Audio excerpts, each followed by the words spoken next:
आगे सभी लोग बातें बंद करें।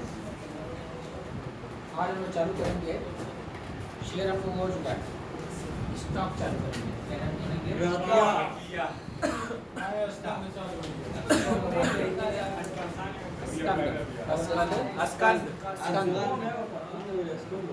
उर्दू में रहती है। तो शेयर जाने हम लोग, तो शेयर किसे कहते हैं बताओ? शेयर किसे बताया जाता है? सेक्शन 284 में क्या बताया था शेयर? सर जो पूंजी को जो अलग अलग जो हिस्से में बांटते हैं, जो हिस्सा आता है उसी को। इसमें स्टॉक भी शामिल है, यही कहा था ना? उसमें कहा था कि अंश पूंजी का थोड़ा हिस्सा अंश कहलाता है और उसमें स्टॉक भी शामिल है, स्कंद भी शामिल है। क्वेश्चन में यही लिखा था, ठीक है ना? तो अब बात यह आती है कि स्टॉक कहते किसको? स्टॉक किसे कहते हैं? बताया जानते हो तो?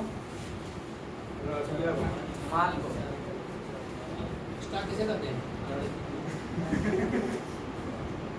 आइए देखें, स्टॉक का मतलब क्या होता है? जो शेयर इशू किया गया है, उसको कंपनी निर्गमन कर सकती है क्या? ये तो बिक गया, बिक गया।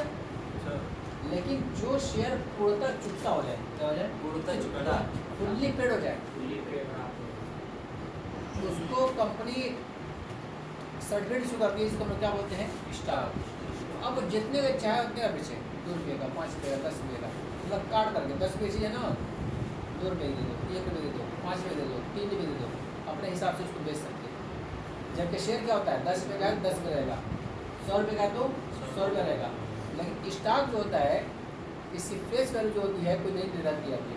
ये 2 रुपये का रहेगा, 5 रुपये का, जितने की जितना हो तो 2 रुपये का, 5 रुपये का, 3 रुपये का, 8 रुपये का ले ले, यानी इसको टुकड़े टुकड़े में बांटा जाता है।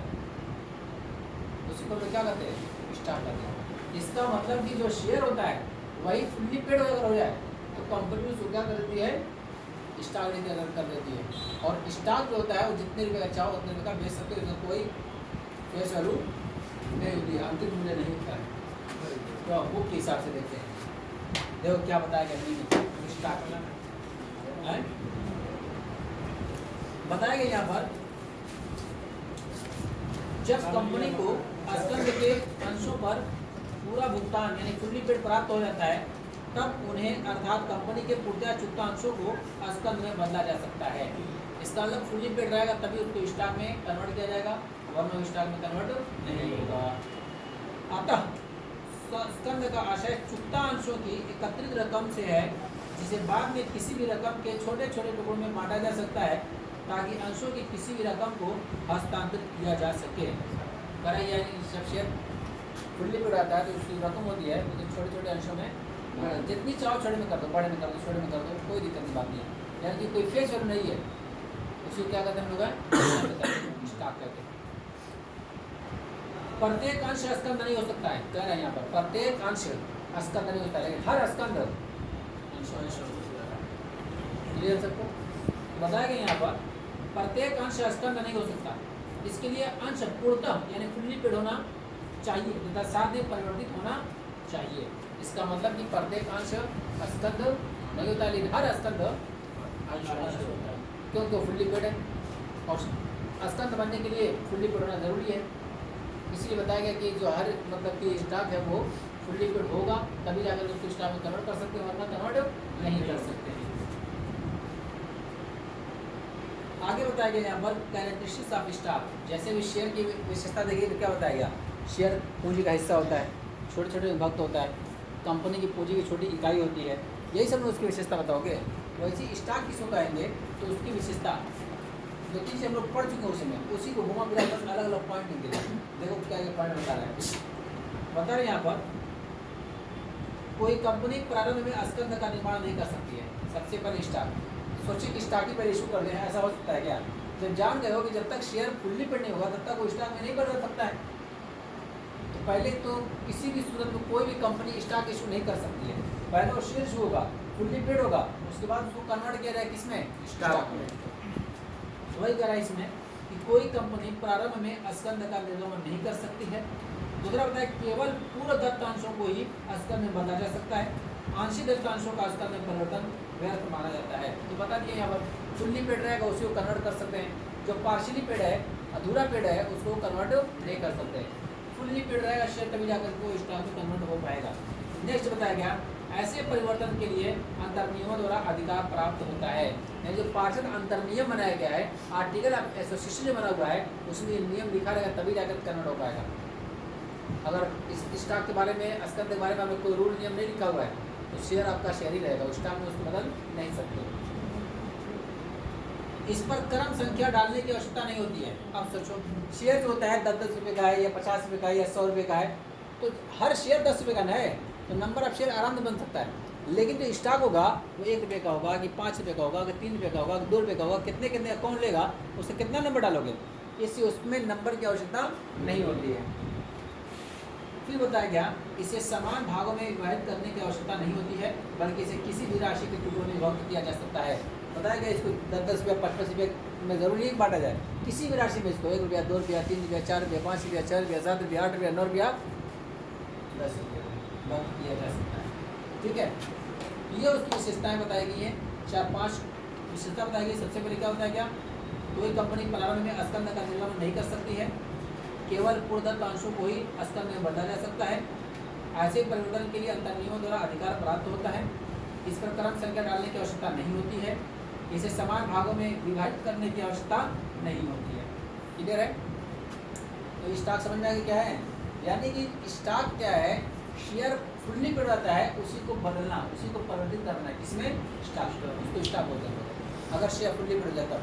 लेकिन कब होगा तो ये बता दिया गया, ये अंतर्नियम में लिखा हुआ तभी जाकर हो पाएगा। किसी भी राशि को होता है 2 रुपये 4 रुपये 6 रुपये, उसकी कोई लिमिट नहीं होती, उसकी कोई अंकित मूल्य नहीं होता है। ठीक है ना?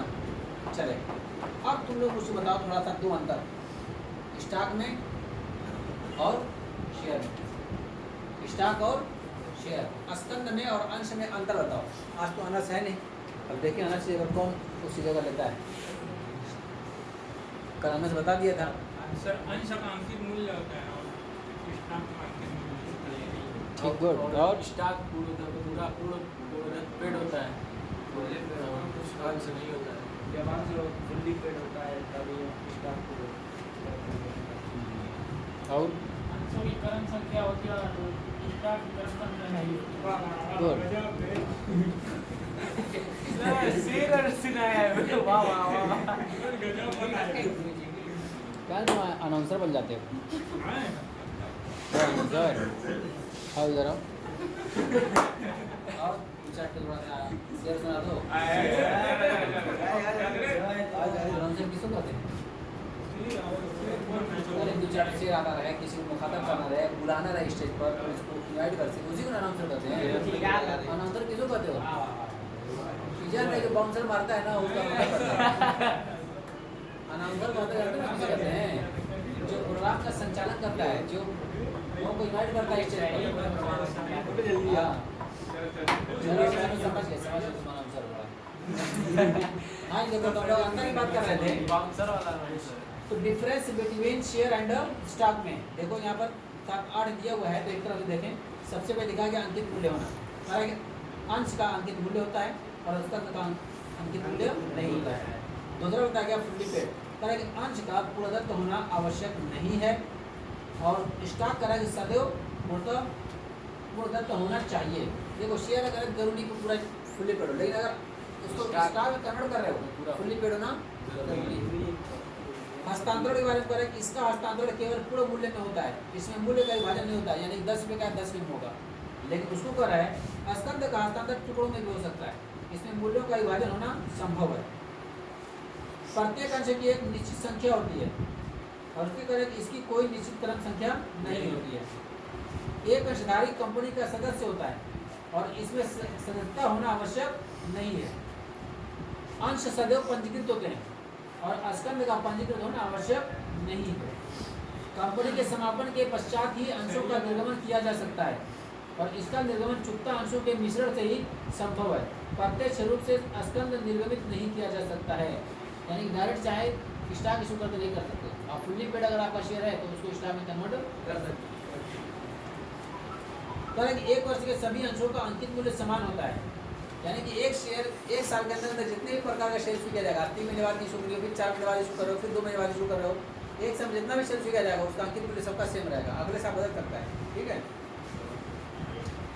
स्कंद को विभिन्न टुकड़ों में बांटे जा सकने के कारण अंकित मूल्य भिन्न भिन्न हो सकता है, यानी 2 रुपये का, 1 रुपये का, 5 रुपये का, 3 रुपये का, विभिन्न भिन्न होता है। इसकी कोई फर्क नहीं है।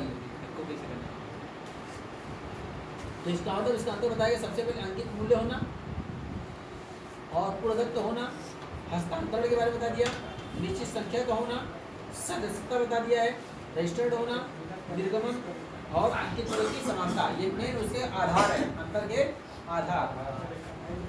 चलो अब आते हैं हम लोग हैं प्रीलिमिनरी एक्सपेंसेस के बारे में। इसके बारे में प्रीलिमिनरी हाँ जी, ये क्या होता है? प्रीलिमिनरी एक्सपेंसेस कंपनी को कंपनी को स्थापना करते समय जो भी कुछ लगता है, जैसे लैंड हो गई लैंड, बिल्डिंग, फर्नीचर, उसकी जरूरत के सामान, ऐसा खर्चा जो कंपनी का निर्माण करने के लिए, कंपनी का फॉर्मेशन करने के लिए, कंपनी का रजिस्ट्रेशन और कंपनी का पंजीकरण कराने के लिए जो व्यय किए जाते हैं, कंपनी को प्रारंभ करने के लिए जो व्यय किए जाते हैं उसी को क्या कहते हैं? अब उसमें क्या क्या होता होगा? जादू। देखो, जैसे कंपनी के बारे में हम लोग सोचे,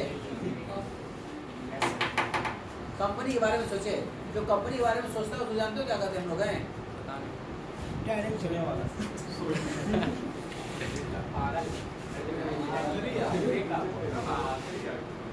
इमेजिनर, कंपनी प्रमोटर, प्रमोट करता है।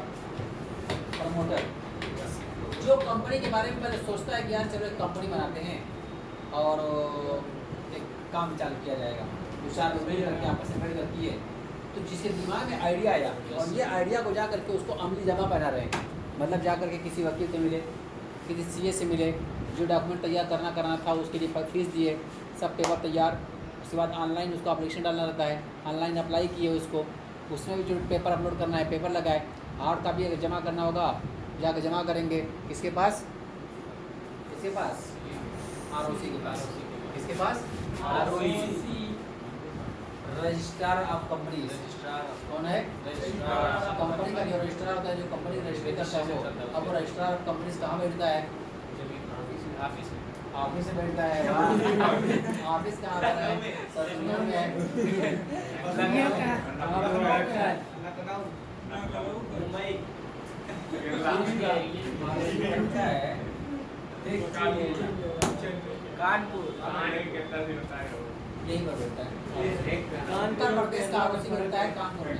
हर स्टेट का अलग अलग जगह बैठता होगा, ये नहीं कि अब पूरे भारत का माम मुंबई में कराओगे जाकर तो आओगे कानपुर, मुंबई का मुंबई में तो ही होगा कहीं, उनसे क्या मतलब है? मत पूछो मुझसे कि सर बताइए ना, महाराष्ट्र और मराठी नहीं है, हम लोग यूपी वाले हैं। हाँ, और यूपी में प्योर पूर्वांचल वाले हैं। तो आरओसी बैठता है, रजिस्ट्रार बैठता है कहाँ पर आपका? कानपुर बैठता है। उसी का डॉक्यूमेंट वगैरह तैयार करने पड़ेंगे, वो रजिस्टर पर दर्ज करने पड़ेंगे, उसी में वेबसाइट जो है उसमें फॉर्म डालेंगे, वहीं पर पहुँचता है, उसी कार्यालय में अप्रूव होगा कि हाँ आपको रजिस्ट्रेशन हो गया, कंपनी बन गए, अब उसके बाद जो काम चालू करना है करो, ठीक है ना? सर हाल ही से भी बॉडीगार्ड। चलो देखिए, तो प्रारंभिक व्यय का मतलब फिर से देखो, लिखा है कंपनी की स्थापना करते समय लिए जाने वाली स्थापना संबंधी व्ययों को प्रारंभिक व्यय करते हैं। इसके अंतर्गत निम्नलिखित व्ययों को शामिल किया जाता है। क्या क्या? करे कंपनी के पंजीकरण के लिए आवश्यक प्रलेखों को तैयार करना, आवश्यक प्रलेखों पर स्टाम्प ड्यूटी और रजिस्ट्रेशन की फीस, अधिकृत पूंजी पर चुकाई जाने वाली ड्यूटी, प्रविवरण को बनाने और जारी करने का व्यय, कंपनी की प्रारंभिक पुस्तकों और सारमुद्रा की लागत, अभिगोपकों का कमीशन, चालू व्यवसाय को खरीदने हेतु व्यवसाय की संपत्तियों और दायित्वों के पुनर्मूल्यांकनकर्ता को दी गई फीस। अब इसमें है अभिगोपकों का कमीशन। अब अभिगोपक किसको करते हैं? अभिगोपक बताया क्या था ना एक बार? अभिगोपक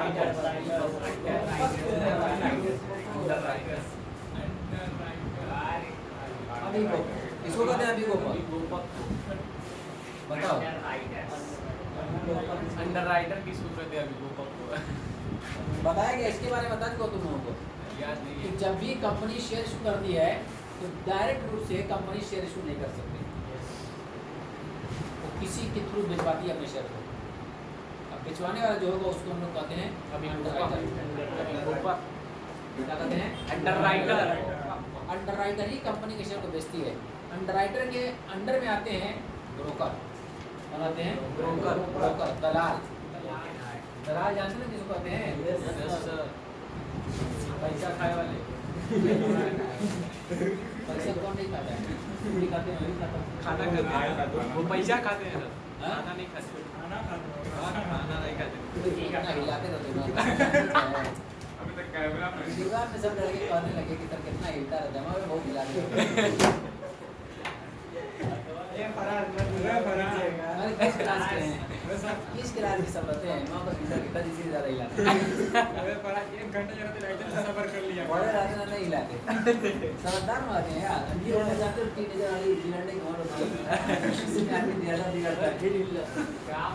तिरके हिलाने लगे। और इलेक्शन जब आते हैं थोड़ा सा मैच्योर हो जाते हैं, सही है छोड़। थोड़ा सा मैच्योर रहते हैं तो थोड़ा सा ये सब हरकतें कम हो जाती हैं। ठीक है, तो अंडरराइटर की बात हो रही थी कि अंडरराइटर किसको कहते हैं और ब्रोकर किसको कहते हैं। देखो अंडरराइटर ब्रोकर किसको कहते हैं? कंपनियां पहले जानते हो क्या आती थी ऐसे सब जबाग दिखाती थी। बताया गया कहानी की नहीं, सब जबाग दिखाती थी।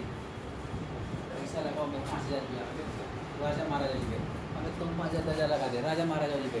खूब चाहती थी, खूब हरी बात दिखाती थी। अरे तुम जानते हो पैसा लगाओगे 5 साल बाद जानते हो कितना हो जाएगा, आप एक कसम करोड़पति तुम हो जाओगे। मेरी कसम करोड़पति अभी पहले 5000 रुपये लगा करके, हाँ उनका 5000 रुपये लगा करके करोड़पति बन जाएंगे, अभी कंपनी के मालिक बन जाओगे। अरे इस साला कंपनी का मालिक बन जाएगा, कंपनी का। बिहार में 2.5 लगा के अब आए, हाँ भाई पैसा जमा कर 5000 जमा किए। अभी 135 करोड़ की आबादी हिंदुस्तान की, अगर मान के चलो किसी पर 1% जमा कर देंगे तो कितने लोग जमा करेंगे? 13.5 नहीं 13-14 लाख, 13.5 लाख रुपए है। 13-14 लाख जमा कर देंगे। अब 5000 से 5000 मत करो, 5000 से मल्टीप्लाई करो। मैं जानता हूँ कोई 10,000 लगाएगा, कोई 1 लगाएगा, कोई 5,000 लगाएगा, कोई पूरा लगाएगा, कोई 50,000 लगाएगा।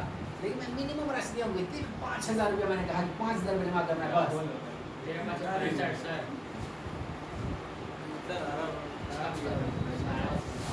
इधर जीरो नहीं आएगा भाई, हैंग कर दिया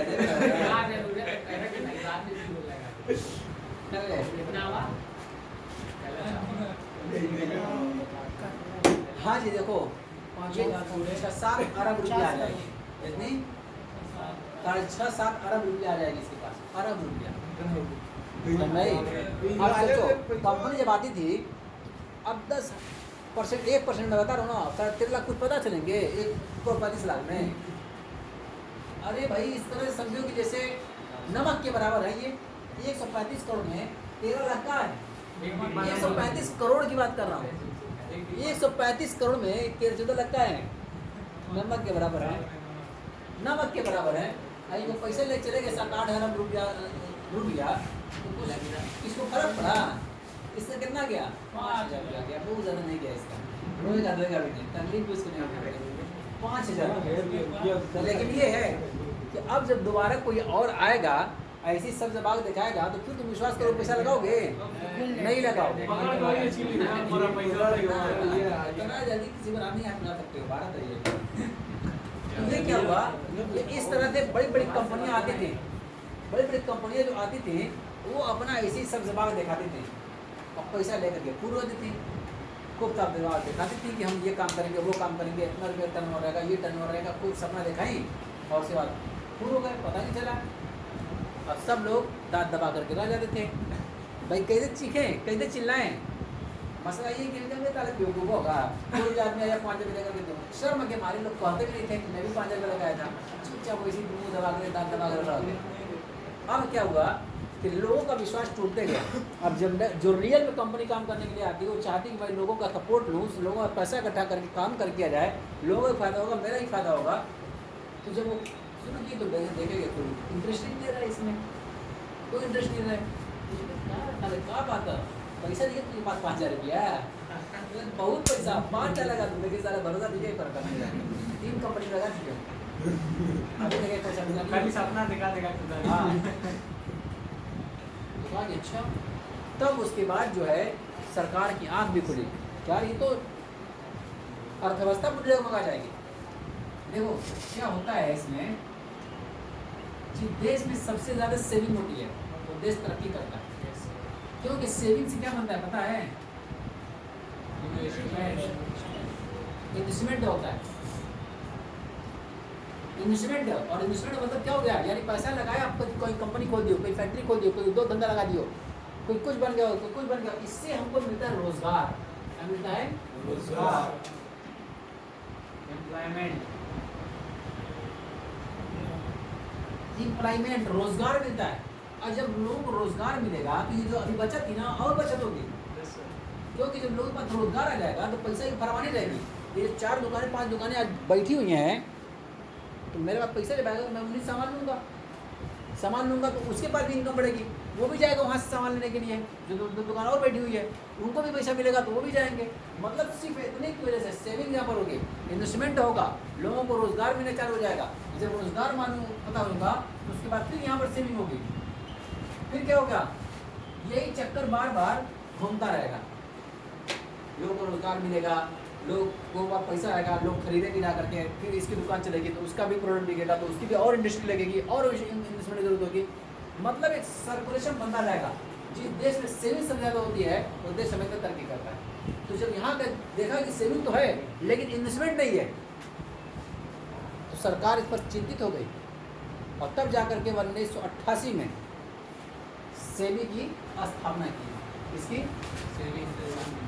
SEBI, security exchange board of India, security exchange board of India, इसकी स्थापना की गई, बोर्ड बनाया गया सरकार के द्वारा। और उस टाइम जो है जो फाइनेंस मिनिस्टर थे, आज के फाइनेंस मिनिस्टर नहीं थे कि पैसा कमजोर नहीं हो रहा है बल्कि डॉलर मजबूत हो रहा है। ये आज के हमारे स्टेटमेंट होते हैं, भाई डॉलर मजबूत हो रहा है, पैसा कमजोर हो रहा है, मानना पड़ेगा। ये नहीं हो रहा है कि पैसा तो वैसे ही जैसे पड़ा हुआ है, डॉलर मजबूत हो गया, ये अलग लॉजिक दे रहे हैं। और यही फाइनेंस मिनिस्टर थी जब प्याज महंगी हो गई, जब पूरे हिंदुस्तान में हाहाकार मच गई प्याज तो करिए प्याज तो मैं खाती नहीं। अरे भैया तुम नहीं खाती हो तो और लोग खाते नहीं, इतने बड़े पद पर आसीन होकर के बैठ करके इतनी छोटी सोच रखी हो कि मैं नहीं खाती हूँ तो मुझको क्या फ़र्क पड़ता है। तो फाइनेंस मिनिस्टर भाई भारत की 135-40 करोड़ लोगों को प्रतिनिधित्व कर रही है तुम, और पता ही नहीं है कि मुझे क्या बोलना चाहिए क्या नहीं बोलना चाहिए। चिंतित होना चाहिए उसको, और इतना चिंतित होना चाहिए कि उसको इस्तीफानामा दे देना चाहिए। अभी एक जगह कहाँ की दी है, मिलिट्री किया, कहाँ किया तो इस्तीफा दे दी है, मिलिट्री की शायद दी है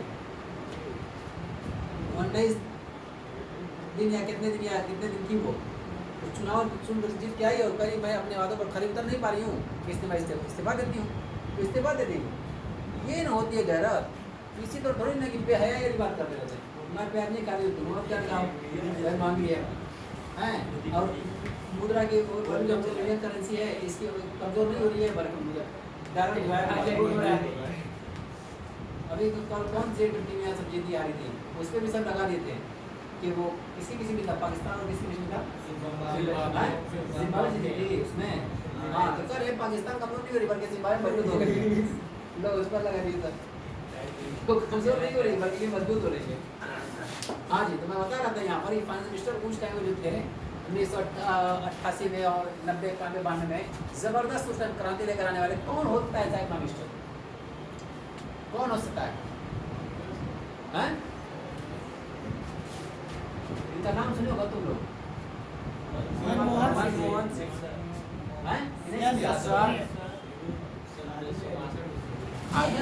सिंह उस टाइम के फाइनेंस मिनिस्टर थे वो। कहते उन्होंने कहा यार ये तो बहुत अर्थव्यवस्था खराब हो रही है, एकदम चरमरा चुकी थी।